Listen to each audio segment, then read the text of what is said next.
الشيطان الرجيم بسم الله الرحمن الرحيم الحمد لله رب العالمين والصلاة والسلام على سيدنا ونبينا محمد وأهل بيته الطيبين الطاهرين اللهم صل على محمد. The elders, sisters, students of Madrasatul Zahra, Assalamu alaikum wa rahmatullahi wa barakatuh.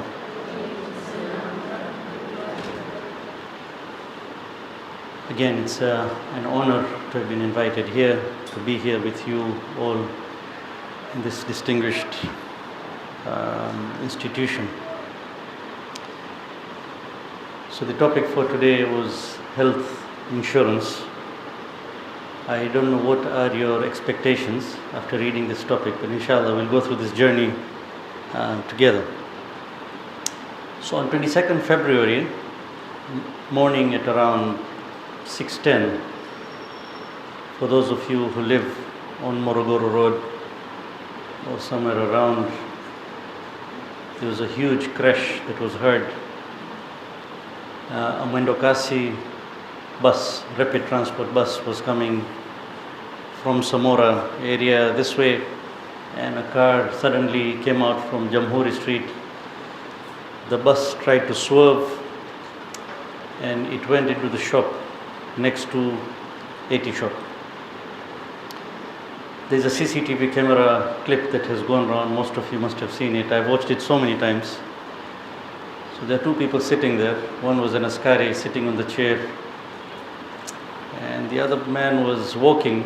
If you notice, there's a lot of sweat on his back, so he must have come out from very far, walking, maybe going towards his workplace. He looked very focused. And suddenly this bus comes from nowhere, it knocked him.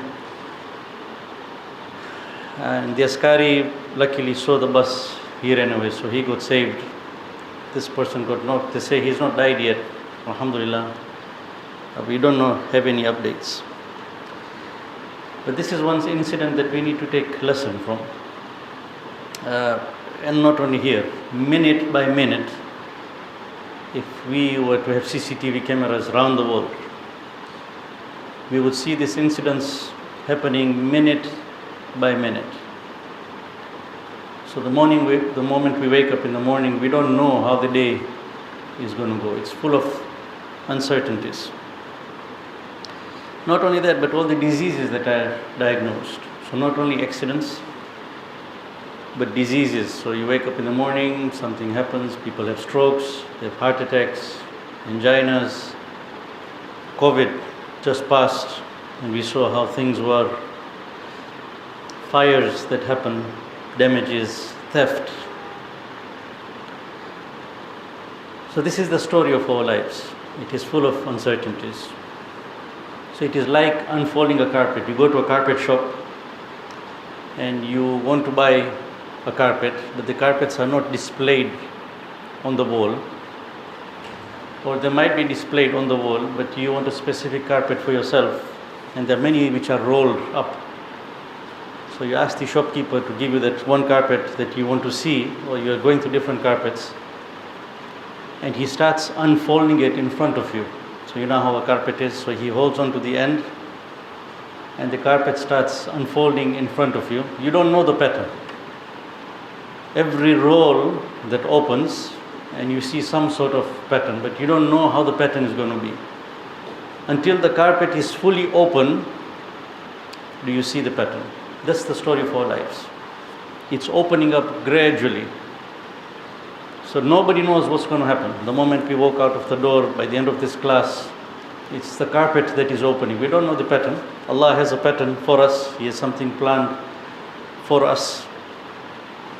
And that's the way life is. So Surah Baqarah, the famous verse number 155, which is always recited before our julus. So I call it the julus verse. There's a verse before that which talks about the shaheed, those who die in the way of Allah.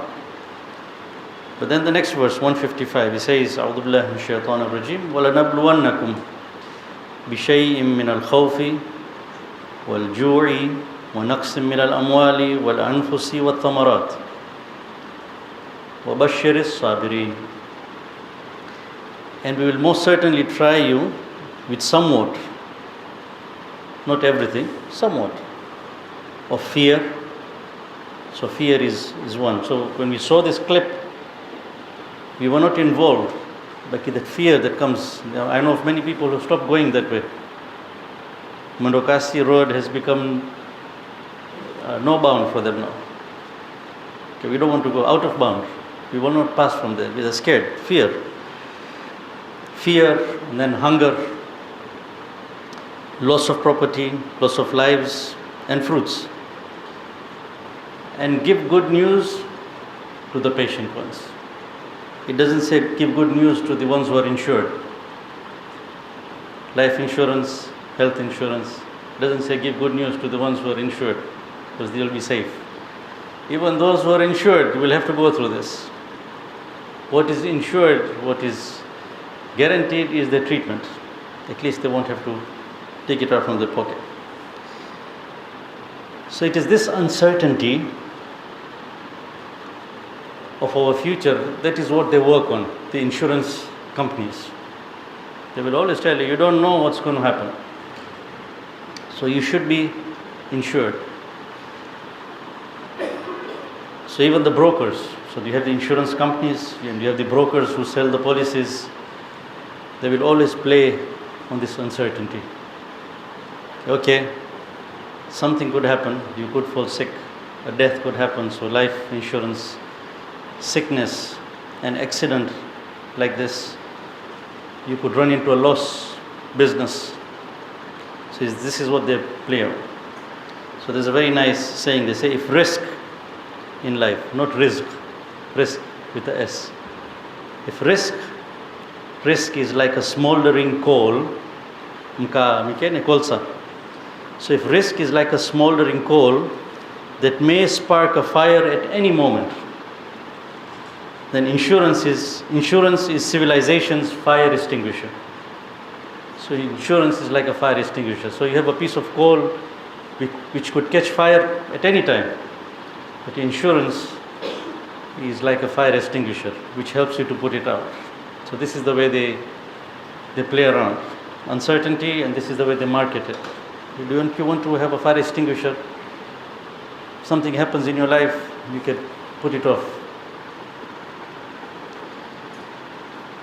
So the whole concept of insurance is to share the risk. So not one person should be exposed to the risk, but let's share it out. So I was just doing some research on the history of insurance. They say it's almost 3,000 years old. They have found scripts at the time of the Babylonian Hammurabi. We did this in history in grade 4. So there was a code of Hammurabi. It was almost 17 centuries before Christ. He had put up a law system, so 282 laws that were presented. They were put in a form of a scroll or written on metal, a piece of metal. One of the laws was this, that if a person takes a loan, let him pay a little bit extra, and in case he dies, then that loan will be forgiven. So they say they had these forms of things, that in case he dies, at least he's insured because of that extra amount that he paid, the premium that he paid. So it's not something new. Insurance is nothing new. It's been going on for the longest time. People who transported goods, for example, in olden times, they would transport it by ship. But they didn't know what could happen. So you don't put all your goods in one ship. Distribute it. Put some goods in this ship, put the other goods in the other ship. So you're dividing the risk. And that's the principle that insurance works on. So now coming to health insurance, specifically health insurance.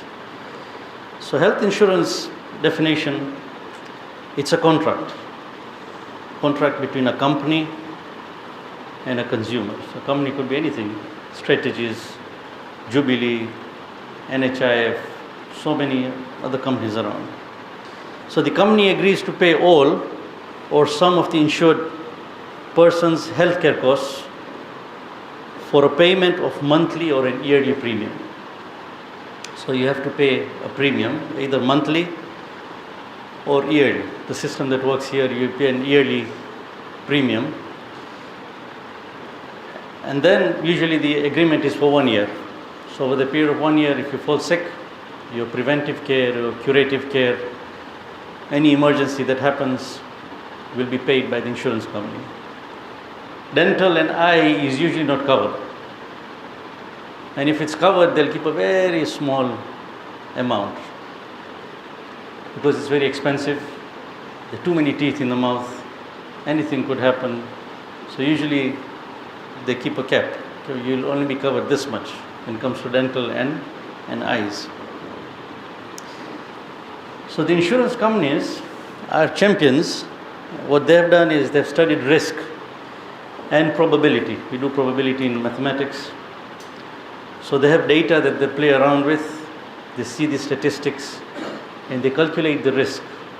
That okay, not everybody is going to fall sick. A small percentage of people are going to fall sick. There's some who are going to die. So they have percentages. And then based on that, they calculate a risk and decide on a premium. Plus there's some other risk factors. So for example, if you go for life insurance, they would take a medical history on you.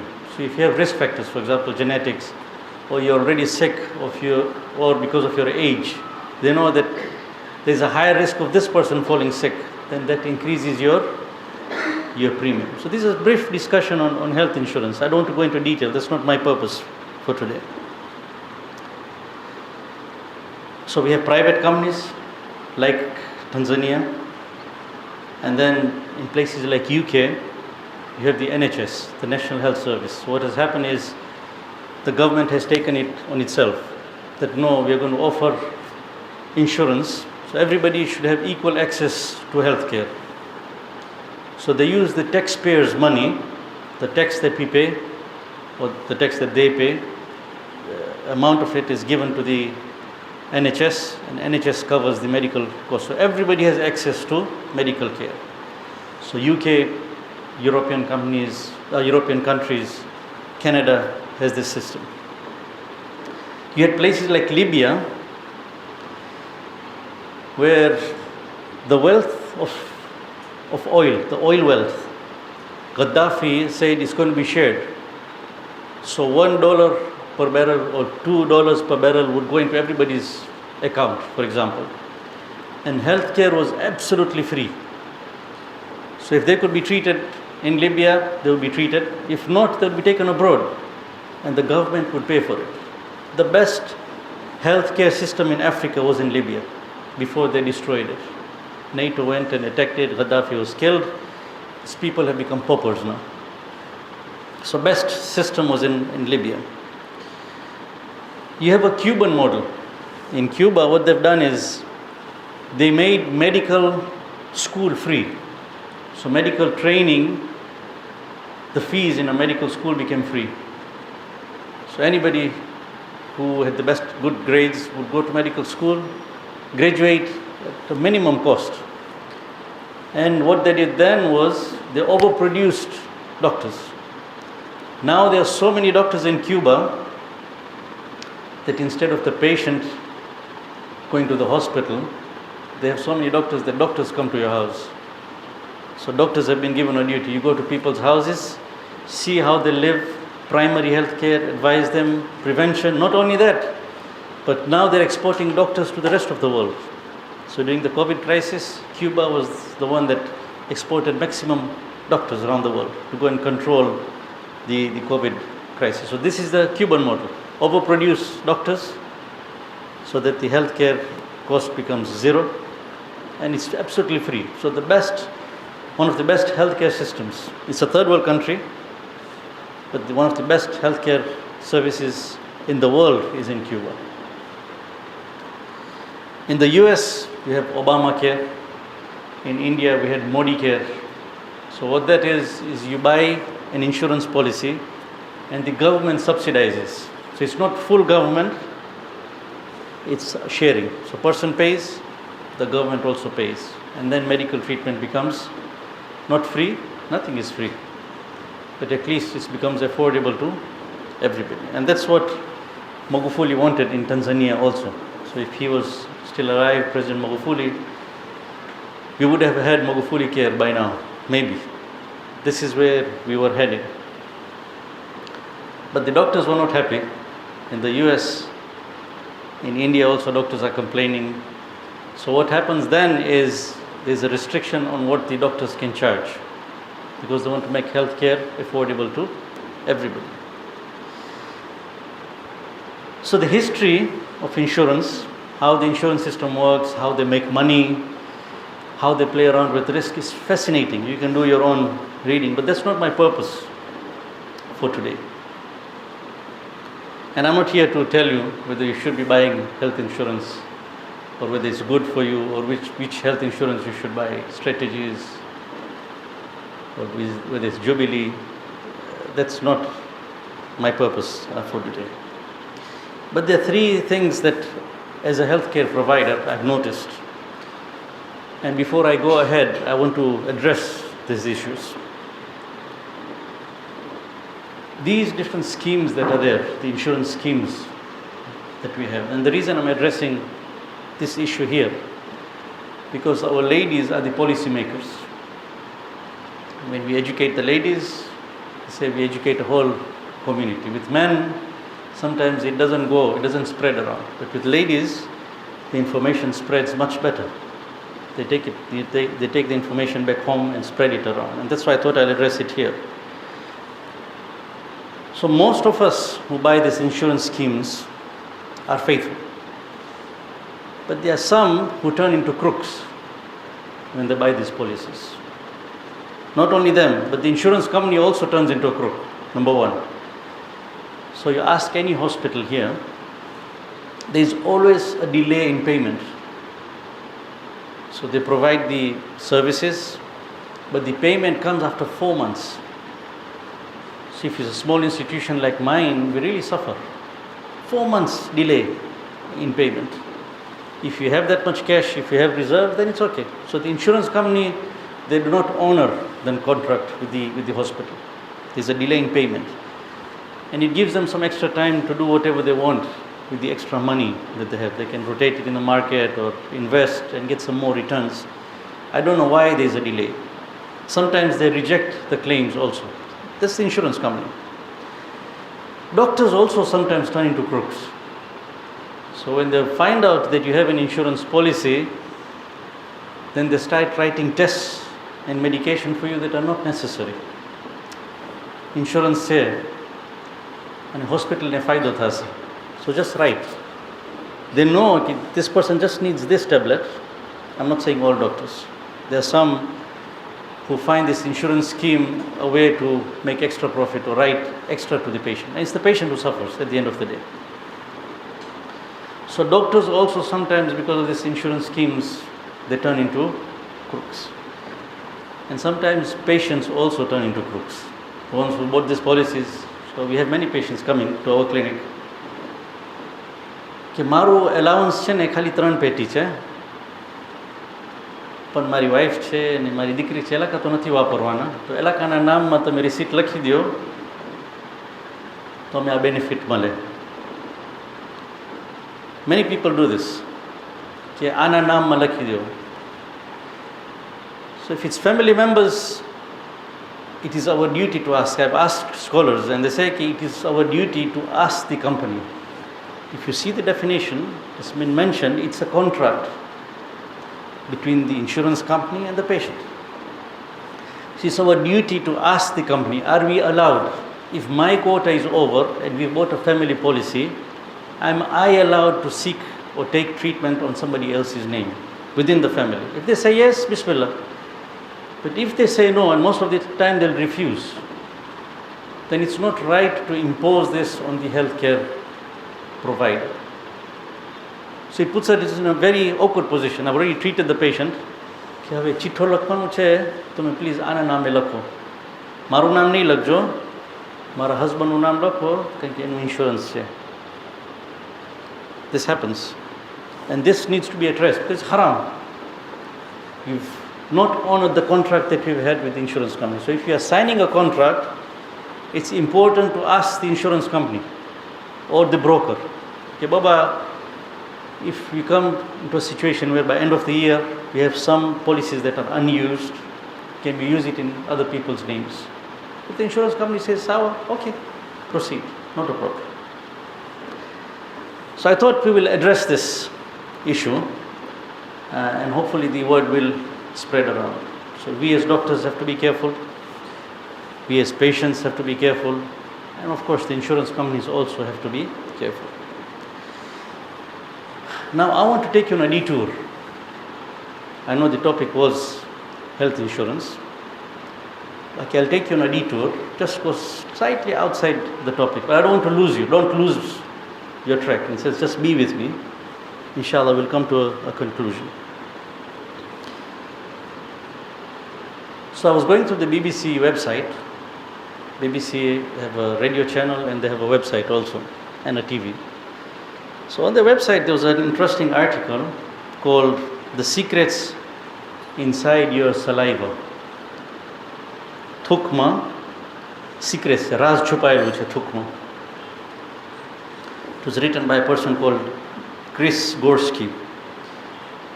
So saliva is made up of 99% water. So it may look very simple.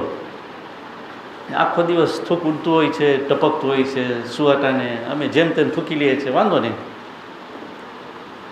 But there is a big secret hidden in this liquid that we have in our mouth. So number one, it protects the teeth. When there is no saliva, for cancer patients, if you see saliva dries up, one of the first things that suffer is the teeth. So for as long as saliva is there, it protects the teeth. It makes speech easier. So when I started the talk, I was speaking well. Now my mouth is turning dry. Me and Shamil are the only gents in this whole room. So obviously it makes me a bit uncomfortable. So because of the nervousness and the speech, my mouth becomes dry. So speech also becomes difficult. So saliva makes speech easier, number two.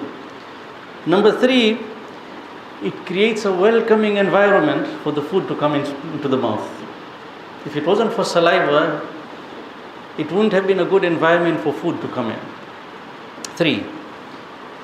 Number four, it's a mediator and a translator. So if you want to understand the concept of tawassul, big controversy. Should we have tawassul? We shouldn't have tawassul. The best way to understand is saliva is the best wasila, and it's a translator. Why? They say the saliva is not very salty. If you were to taste saliva itself, it's not salty.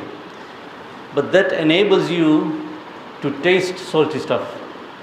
So if you put potato chips in your mouth, salted, the very reason you can taste the saltiness of the potato chips is because saliva is not salty.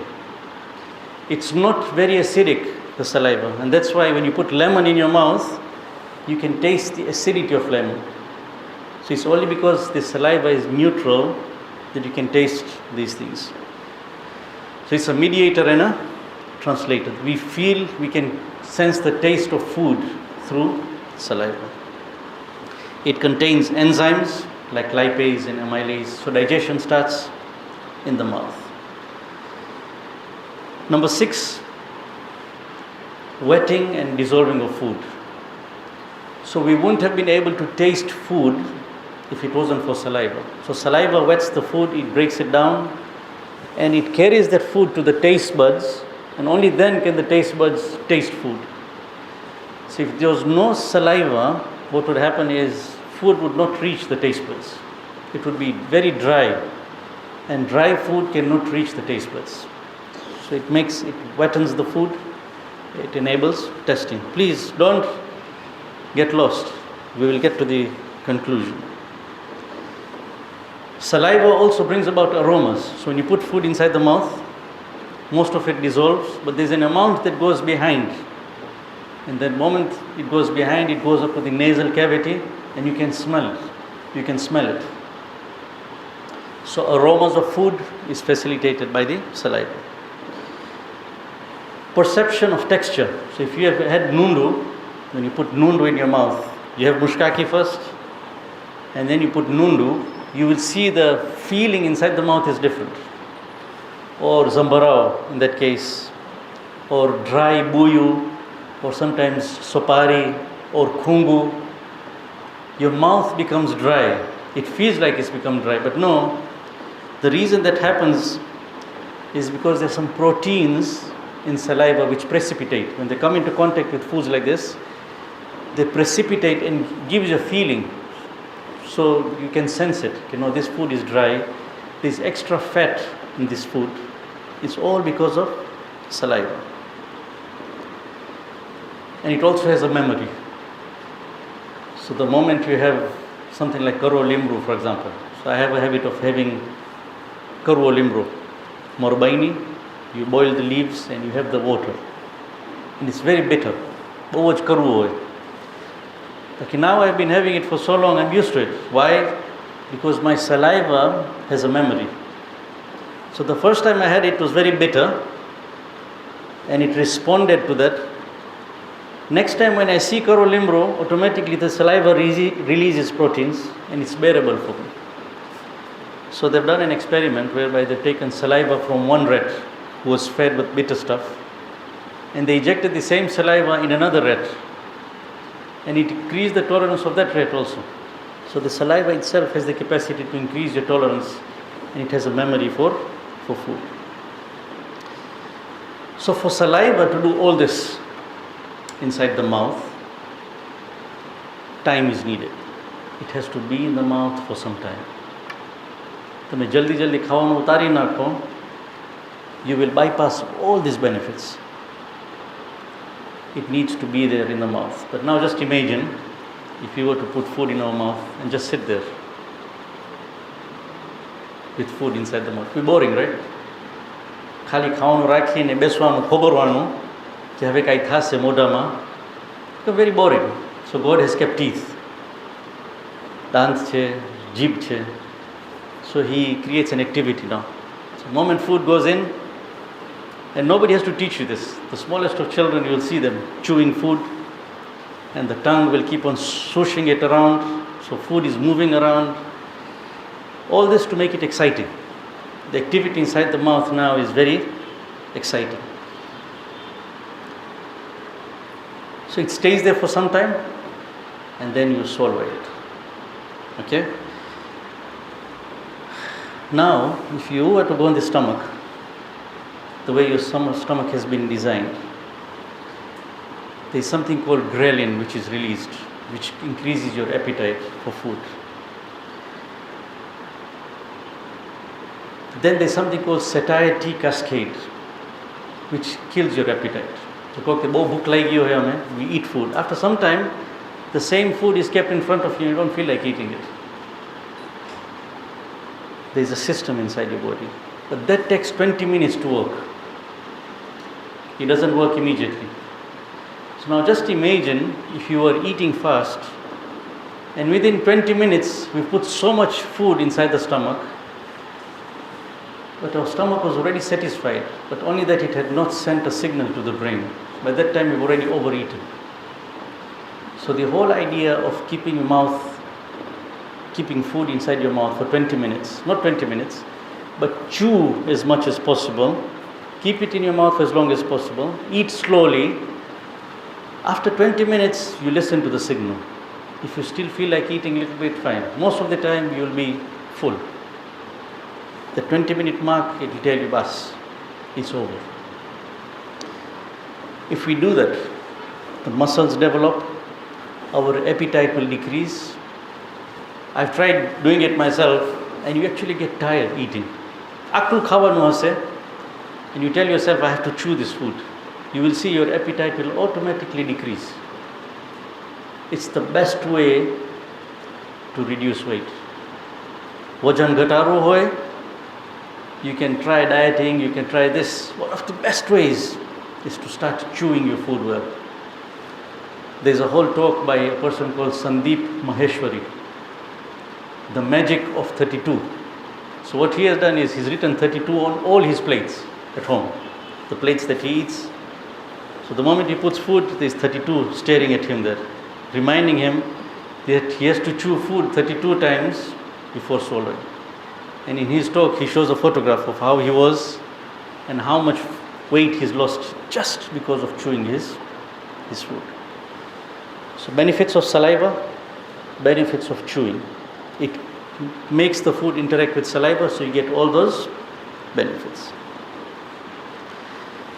So chewing, it keeps the food, reduces weight, less calories going, saliva acts more. Even the muscles of the skull act. There's some stem cells which are released. There's better growth in children if they chew their food well. Breathing improves. So they say when you're eating food, don't get distracted. Consciously eat food. Concentrate on your food. Don't talk. Don't watch TV. Don't read. My kids have this habit. They can't eat without reading a book. So they keep a book and they have the plate. It's not good. You end up overeating. If you consciously eat, inevitably. So, I'll bring you back to the topic now. If you've understood saliva, if you've understood chewing, there are two hadith. One hadith is on the importance of brushing. If you want to chew your food, you need teeth. You also need a good dentist. But more importantly, you need to brush. The importance given to brushing. 12 benefits of brushing. Jibreel came to the Prophet so many times, asking him to brush. That Prophet thought it will be made wajib. But it's just out of not causing any inconvenience to the Muslim Ummah that it was made mustahab. Value of prayer goes up if you do miswak. So the importance of brushing. This is one hadith. But the second hadith is what I wanted to concentrate on. So it's a hadith from our first holy Imam, Imam Ali ibn Abi Talib alayhi salam. Allahumma salli ala Muhammad. I will try reading out the Arabic because it's a Hausa environment. So قال أمير المؤمنين علي ibn Abi Talib للحسن ibn, to his son Imam Hassan alayhi salam. يا بني ألا أعلمك أربع خصال تستغني بها عن الطب؟ فقال بلى يا أمير المؤمنين. قال لا تجلس على الطعام إلا وأنت جائع. For those who have done Arabic, might be understanding. We'll do the translation. ولا تقم عن الطعام إلا وأنت تشتهي وجود المضع. Number 3. وإذا نمت فاعرض نفسك على الخلاء فإذا تعملت هذا استغنيت عن الطب. Now Ali says to his son, as a form of a will, he says, "O my son, shall I teach you 4 things which will make you needless of medicine?" So the reason I took up this hadith, we have health insurance, for which what it guarantees you is you won't have to pay from your pocket. If the cost is high, you can afford it. But this is Imam Ali's health insurance. He says, should I teach you something which will make you needless of medicine? So Imam Hassan says, yes, please teach me.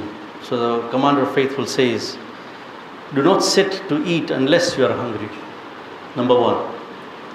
Don't sit down to eat unless you are hungry. So we have to talk to our stomachs. Am I hungry when I sit down to eat? Number 1. Stand up from the table while you still desire food. So when we are still hungry, when you still feel like eating, we should stand up, we should stop. Number 2. Number 3, chew your food properly. Imam Ali tells Imam Hassan, chew your food properly. And 4th, go to the washroom before you go to bed. Number 4, go to the washroom before you go to bed. If you put these into practice, you will not need medicine ever. This is Imam Ali alayhi salam's health insurance. The reason I went through saliva and I went through chewing was to explain this hadith. There's a whole treasure buried in this hadith. If Muslims were to practice this, they would have the best of health. So the Bohoras are using this model. You know, amongst Boharas, insurance is haram. They are not allowed to buy insurance, any form of insurance, unless it's compulsory. If it's a government policy, for example, for cars, they would buy third party, minimum. No health insurance, no property insurance. And when it comes to health, they will invest in hospitals. So we have Safety Hospital. They invest in telling people, in encouraging people. So you see Boharas in the morning walking. They're role models for us. All old ladies, you'll see them walking because they've been told, your health is a priority. The doctors in the community have been told, bring about awareness, have screening programs, but no insurance. And their argument is this, that we are practicing a faith which has the solutions to all our health problems. So they believe in prevention is better than cure. So, I'm not discouraging you from buying health insurance. It's a good security. I've had people in my own family recently. It was really helpful. So health insurance is in one place. But it's a lottery that you don't want to win. Even if you have health insurance, but nobody wants to fall sick. It's not fun falling sick. So these Imam Ali's 4 tips. So you buy insurance if you want to, or if you have to. But together with that, you practice health insurance of Imam Ali alayhi salam also. The best time to practice this is the holy month of Ramadan. We have it just around the corner. And for some who are fasting in Sha'ban also, when you fast, it is very easy to put this hadith into practice because you've not eaten the whole day. So iftar time, definitely you're hungry. So alhamdulillah, tick on the first point. Secondly, Ramadan we can't eat much. So you don't eat to the full. Eat little bit in iftar time, but you chew your food well. Chew your food well and then go to the washroom before bed. That's why during Ramadan our health improves. We go to all the hospitals. Ibrahim Haji will tell you the patient intake goes down in Ramadan. Maybe this is the secret. When we fast, we are following this hadith unconsciously and it's improving our health. So this is a lesson for us, and this was my main purpose. My purpose was not to discuss all this health insurance, but I thought as much as the world is promoting one form of health insurance, which is good, brings about security, but we also have our own Islamic health insurance by Imam Ali alayhi salam, which we need to follow. We need to sit down to eat when we are hungry. We need to stop eating when we are still hungry. We need to chew our food well. Make sure 20 minutes passes while we are still eating. Don't eat too fast, don't swallow. And lastly, washroom before bed, inshallah. May Allah give us the tawfiq to practice this hadith. May He keep us all very healthy, inshallah, and may He give us the tawfiq to see the holy month of Ramadan, to fast the way He wants us to fast, and through that, inshallah, improve our physical well-being and our spiritual well-being, inshallah. Subhana rabbika rabbil izzati amma yasifun wa salamun ala al-mursaleen walhamdulillahi rabbil alameen.